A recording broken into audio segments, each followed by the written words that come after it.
Hello everyone, welcome to what could well be the shortest Game Club pod episode we've ever done. Tim, we're all free to some degree to dance under the lights. I'm just waiting to be rescued, bring me back to life. Kings and queens and in-betweens, we all deserve the right. I'm just waiting to be rescued. Foo Fighters again? It is Foo Fighters again. Rescued off the new album. Oh, there you go. I'm glad we're sponsored by Foo Fighters. Can everybody tell that we did 3 episodes back to back? Who knows? And who knows in what order? Maybe the audience will be able to piece that together. Slade, how are you doing? Still good. Still good? Yeah, I feel better. I went for a wee and Tim went for a poo. I did. I feel lighter. Together we make a number 3. Yeah. Tim, what is your worst and best poop experience? I mean, I've told one of my worst ones on Two Blokes from Blighty where I want you to know, you had me, I had to explain why I was laughing so hard about your worst one. What about the toilet seat being still down? Because I was super hungover. Yes. Oh, God, it was awful. I talked about that on Two Blokes from Blighty in a very early episode where I was very drunk the night before, and I don't think I've ever been that hungover outside the time I thought I died on a night out. Mm-hmm. And I went to go for a shit, and I was like, this feels weird, and I and realised the toilet seat was still down. So I had to go back to my hotel and shower. What about you, Slade?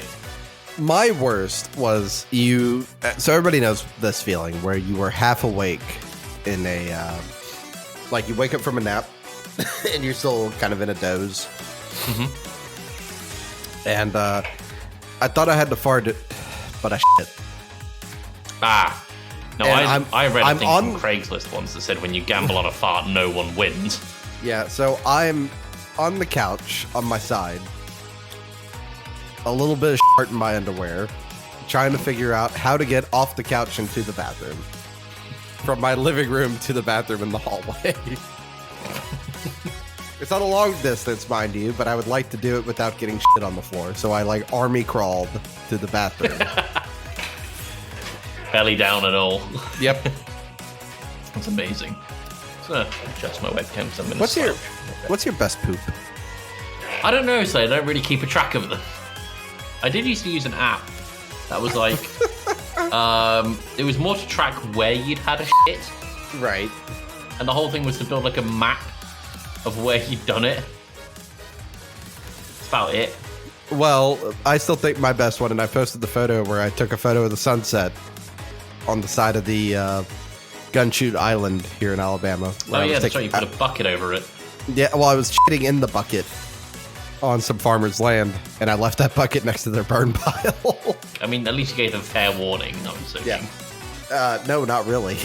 Okay, great. I ever tell you, and I'm not going to say who it was that worked for me, but you know who this is. That's who I think it is? Here, I'm going to type it in the chat. You're going to know who this is. And... Oh, yeah. So me and another helper, we were out drilling for this big warehouse for Kia, like the car maker. And we were doing 40-foot holes straight down. And around 20 foot, we were hitting water. And there's... Yes, I do know the story. In case the audience doesn't know, when I go out to places that people want to build stuff, there's nothing out there for us. So there's no facilities, there's no porta potty. It's just us, and we keep some toilet paper in the support truck. Because we know we're just going to have to lean up against a tree. And... Sure. Anyways, me and the other helper gave $10 each to... I'm beep his name. You are going to have to beep his name now. To poop down one of the boreholes that were 20 foot or 40 foot with water at 20. And I still have the photo of him squatted over the hole. What was the one that you did where you would had to send off a dirt sample or something, and he'd sent his shit in a bag? No, I just did that because our lab technician at the time was making me mad. We were out in a farmer's field doing some environmental surveying, and there was a cow turd next to us, so I just bagged the cow turd. Oh, that was it, yeah. I just bagged the cow turd and wrote it up to look official. How many people work for your company? At the moment, about 10. It's very small. It's very small. Yeah. And you routinely send bags of cow shit to each other. Not routinely, but occasionally. The fact that even occasionally is an option. All right, let's get on with the episode, shall we? Ever tell you about the time I hit a human sewer line? Yes, you did tell me that. Those things are pressured. Well, they're pressured, but and everything comes back up the sampling pipe. Yeah. I thankfully have a strong stomach. The helper had at that time. We refer to him as the racist because he was. He did the least interesting nickname story. Yeah. We call him sexist because he is. Well, everybody is in a way, but it like came up and he was like throwing up on the side of the machine. I was laughing at him throwing up. All right, shall we get into the game? Do we have to? Yeah. All right. Tim, what does this episode contain? This episode contains spoilers ? For Vampire Survivors. Great. I'm glad it does.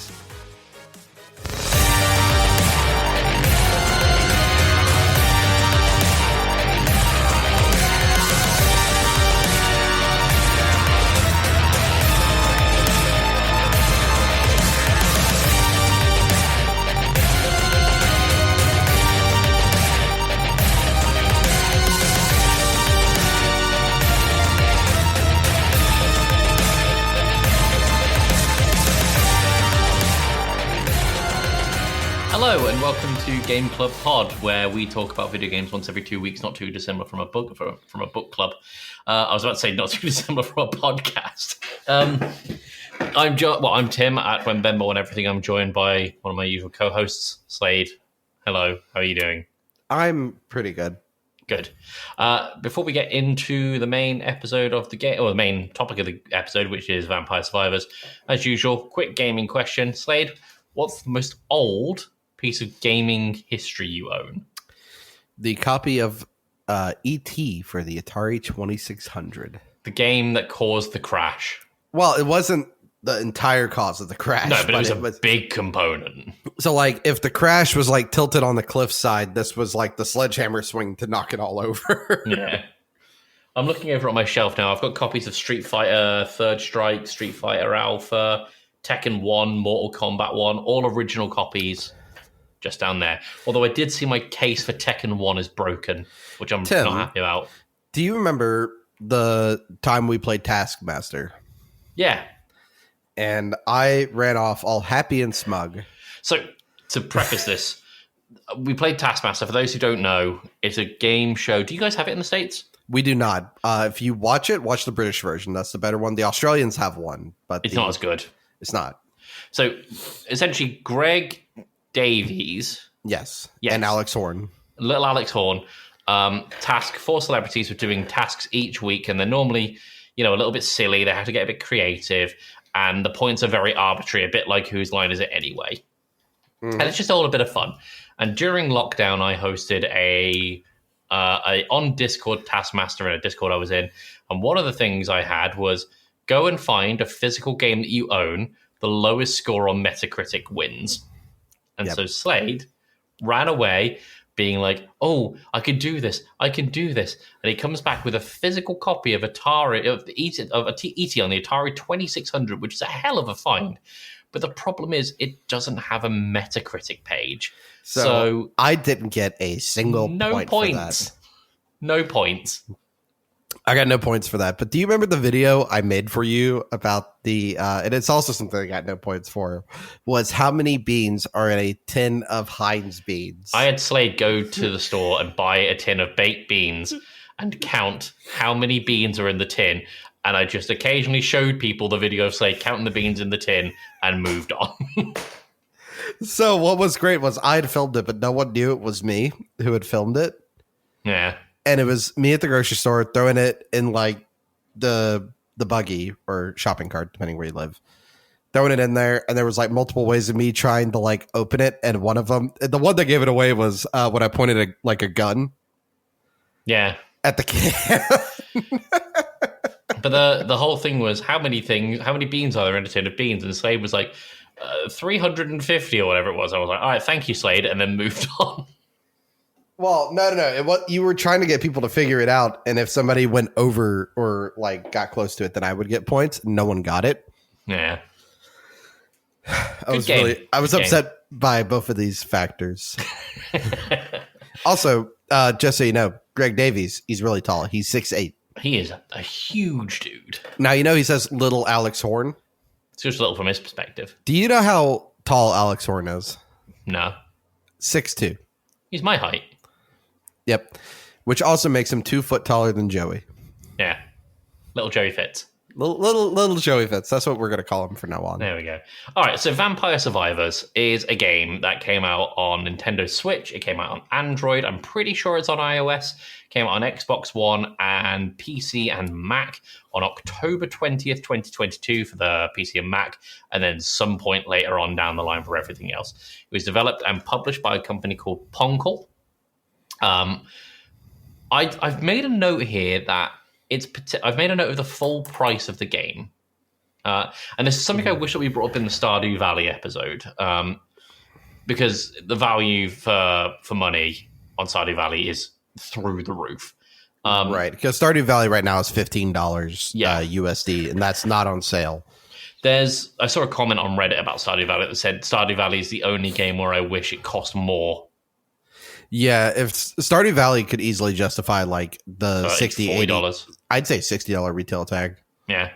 But the full price for Vampire Survivors is $4.99 in the US and $3.99 in the UK. It is a top-down roguelike area denial shooter thing. We'll get into the gameplay in a minute because it's a little bit tricky to understand. Or rather, it's a little bit tricky to pin down to one genre.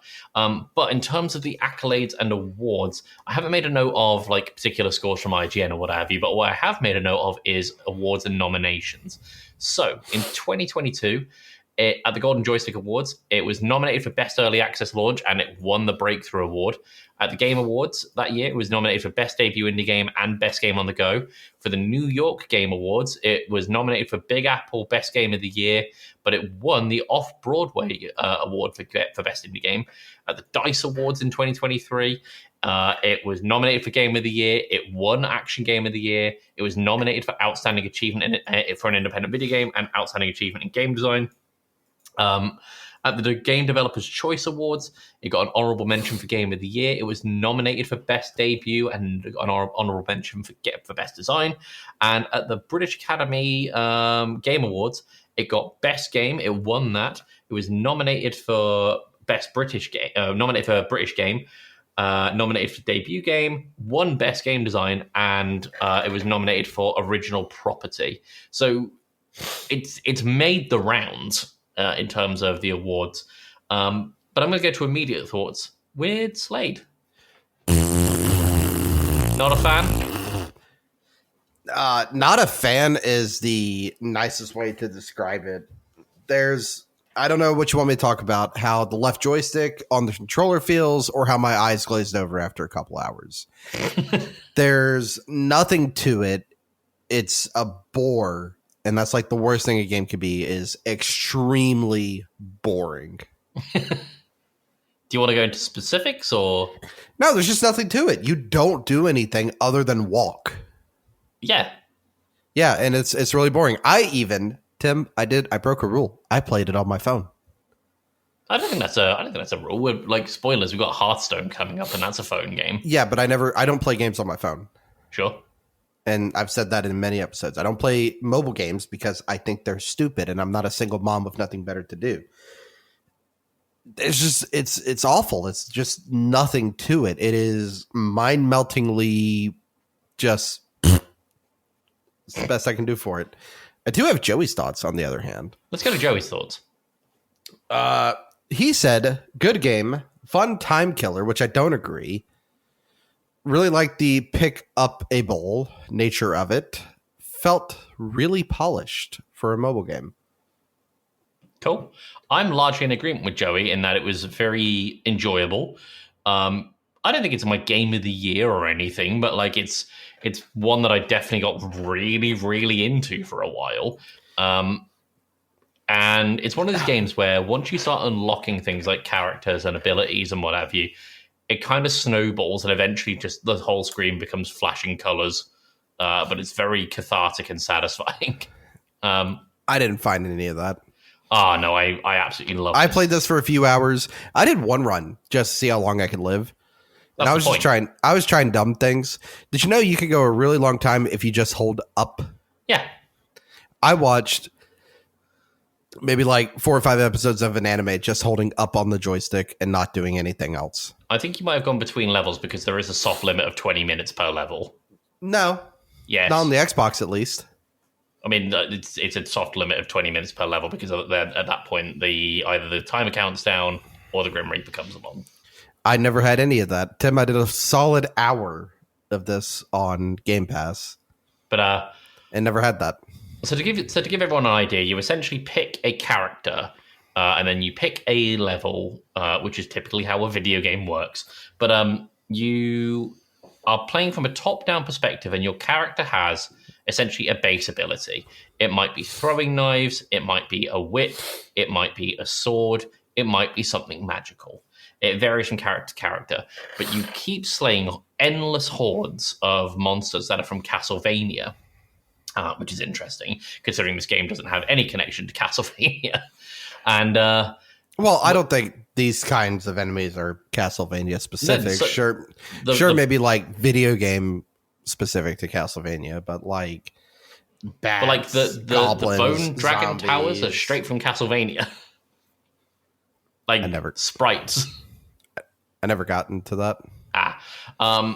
So you end up killing endless hordes of enemies who will drop items, or like gems, or food, or hearts, or whatever the case may be. And it's up to you to complete miniature objectives around each map, be that activate certain things on the map, or go and find a coffin, or get some artifacts.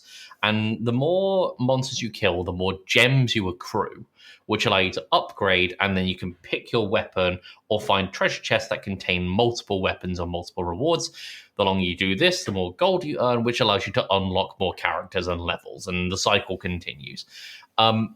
It's fun to me because you end up having to... Yes, it's very much just play with one hand on your joystick. That's all you need to do.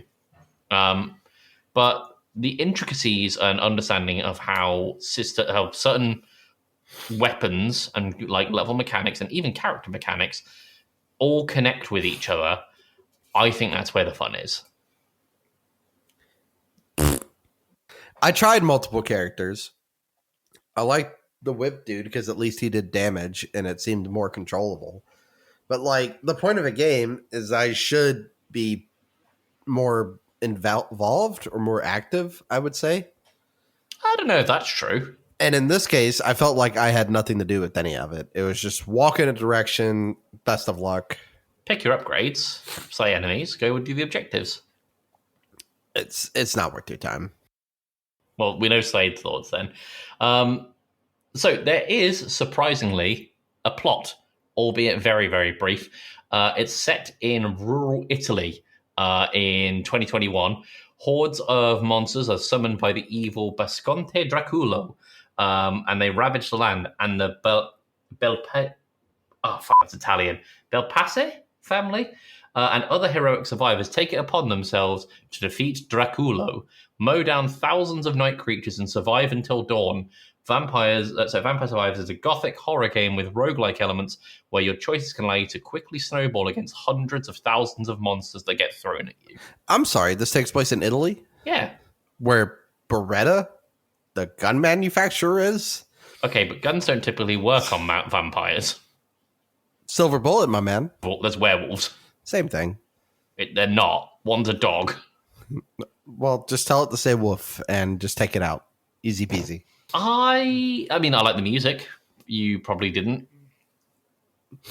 No.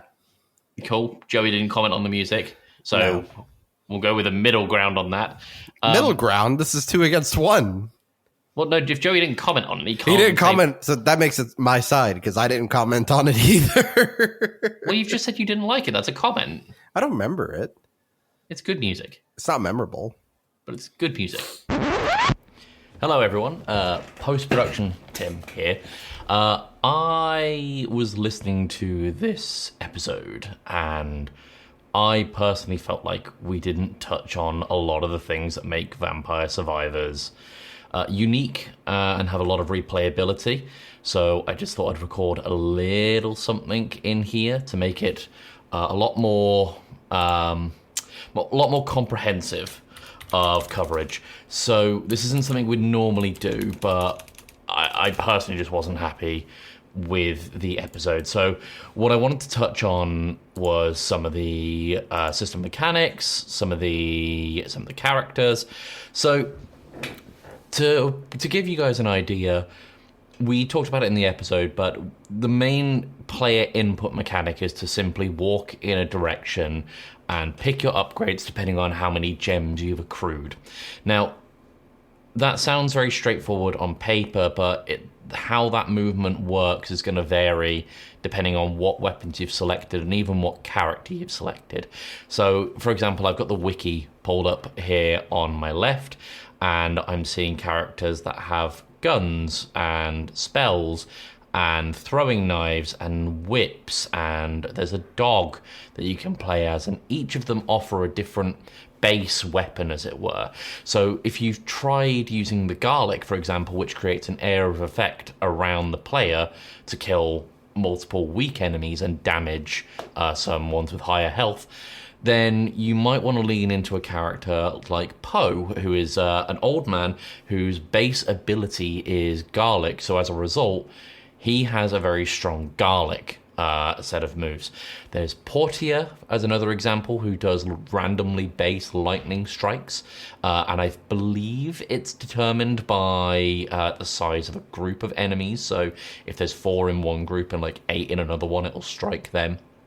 But each of these characters that you play as mentioned, has their own set of base moves, and as you level up and as you progress through your 30-minute time, by the way, I double-checked in the wiki for this, it is a limit of 30 minutes per level, after which point the level will just kind of end being like, hey, you did it. During that time that you're upgrading, your characters get access to certain weapons and items and upgrades that other characters might not.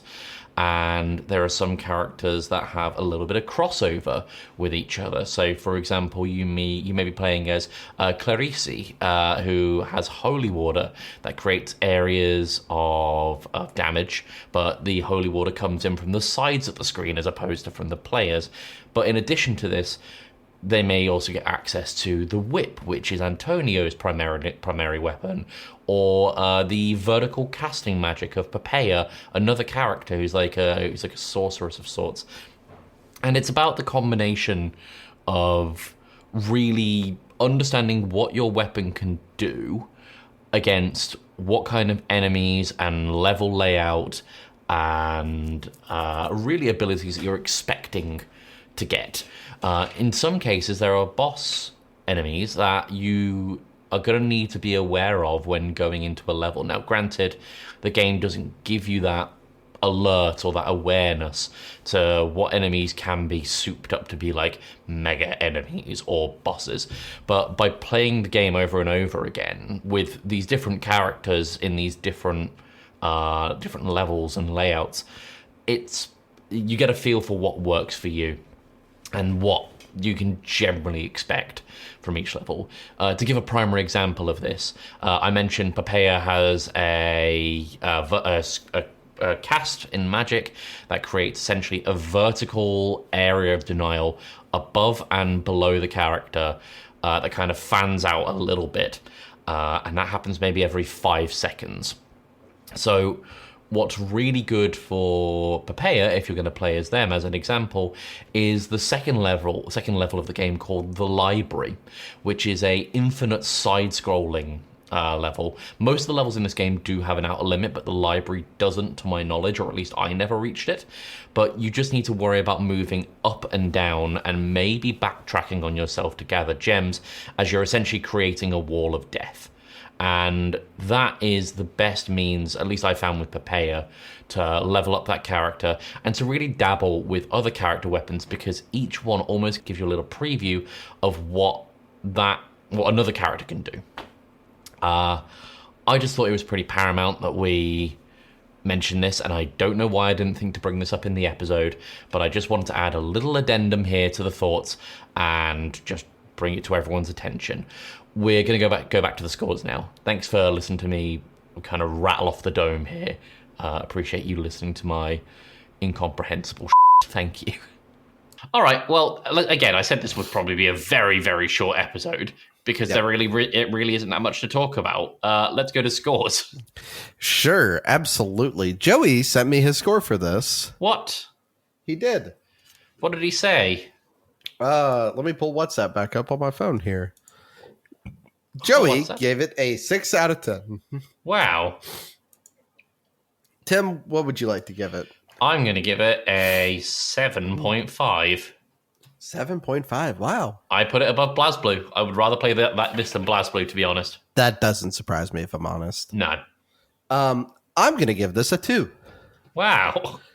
I think it's not worth a damn thing, to be honest. And it's as annoying as that. I forgot what the Barry, the fat dude from Alan Wake.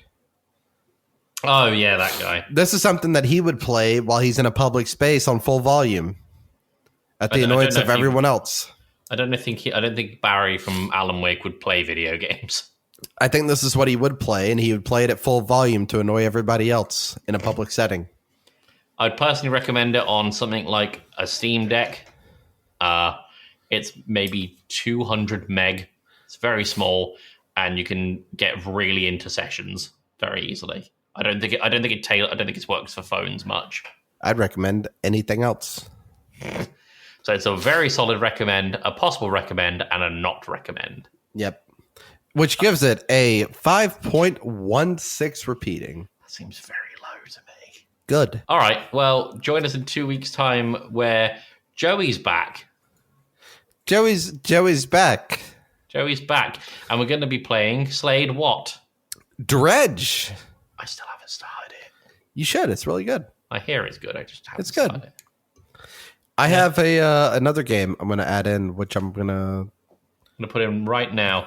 Yeah, I'm going to sub in for something else. All right. Well, join us in 2 weeks for that, where Slade, what's Joey going to be doing between now and then?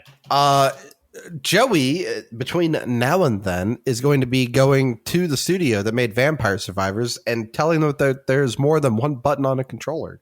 All right, Joe will let us know how that goes. All right, see you in 2 weeks, everyone. Join us in the post-amble, because it's a 20-minute episode and we need something. Because we have to provide more content than this game does. This game provides lots of content. You're being facetious. See you in the post-amble. Bye. Bye.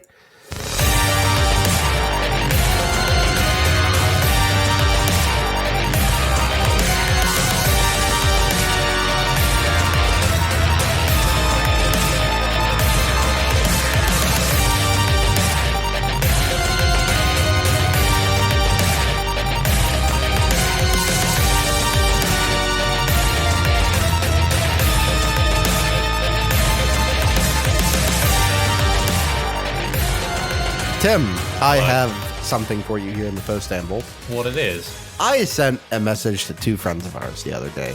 Who it I is? had an idea because I was having a conversation with my girlfriend. Sure. About if you could have a show or movie wiped away from your memory to re-experience it fresh for the first time, what would it be? So I don't know if Dan and I will have done it by then, but he wants to have me on to Casting Views for 5 shows/movies. If you could have wiped from your memory and experience it fresh for the first time, what would those 5 be? I mean, I mentioned my favorite movie, Parasite. Right. I'm going to watch that at some point so we can talk about it. Oh, it's so good. You need to watch it. As soon as you finish Attack on Titan, I'll watch it. It's one movie versus an entire milking of an anime. It's not a milk, but 5. okay. Five things that you could have wiped from your memory and re-experience it fresh for the first time. Is it 5 things or 5 movies and TV? Movie/show is what I said. I'd probably do Bob's Burgers. I think that'd be really fun to experience for the first time again.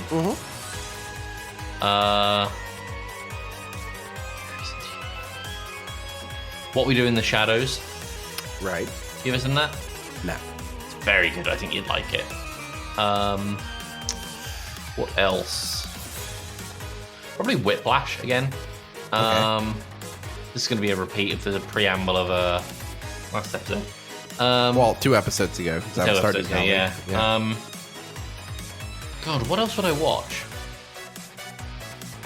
Yeah, I'd pick something classic like the original Italian Job.